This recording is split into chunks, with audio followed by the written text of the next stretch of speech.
Greetings. My name does not carry any title to it, such as bishop, pastor, evangelist, prophet, or any such thing. So therefore, my little voice does not carry any weight.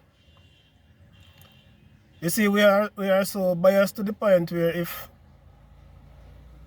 Peter is more popular than Paul, and Paul said something, a lot of people will overlook it. But if Peter come and say the very same thing that Brother Paul say, people will tend to accept it because Peter is more popular, more anointed. Perhaps his name is Bishop Peter, Apostle Peter, or whatsoever. But if Paul's name is just Paul, no title is there towards it, then whatever he says, very few might look into it, while the majority will say, who is he to come and say this to us or whatsoever. Now, I have been looking into 1 Corinthians chapter 11 for years now. And Eve used to have some form of disagreement with one of my brethren concerning that passage of scripture that talk about the covering of the head. Now, up until now, no one haven't given me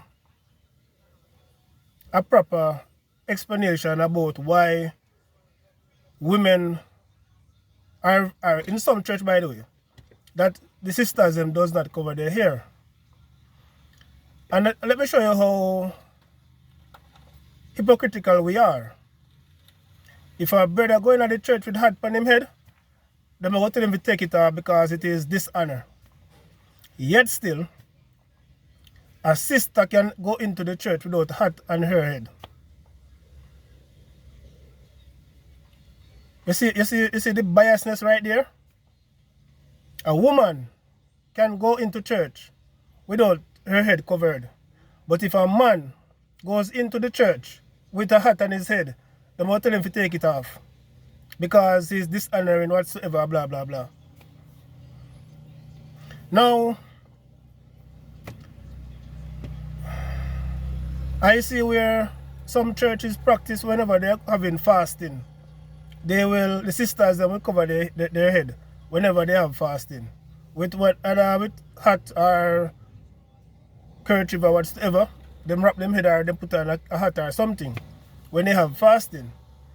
But when you have regular Sabbath worship or Sunday worship, they go into the house of God without them head uncovered. So why is it that you cover for the fasting but doesn't cover for the Saturday worship or the Sunday worship? Does that make any sense?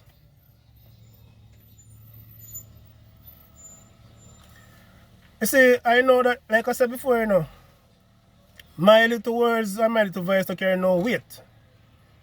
Me have to name bishop, evangelist, prophet, apostle, or some other thing before them, you know, before them even acknowledge the word that's coming out of my mouth. And I don't even care who want to criticize me. I care zero.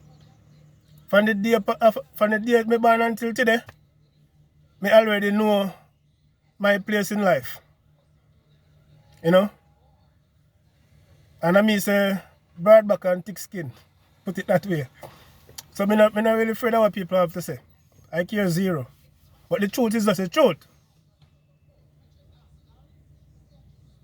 There is a level of biasness when it comes down to certain things within the churches. And I honestly cannot understand.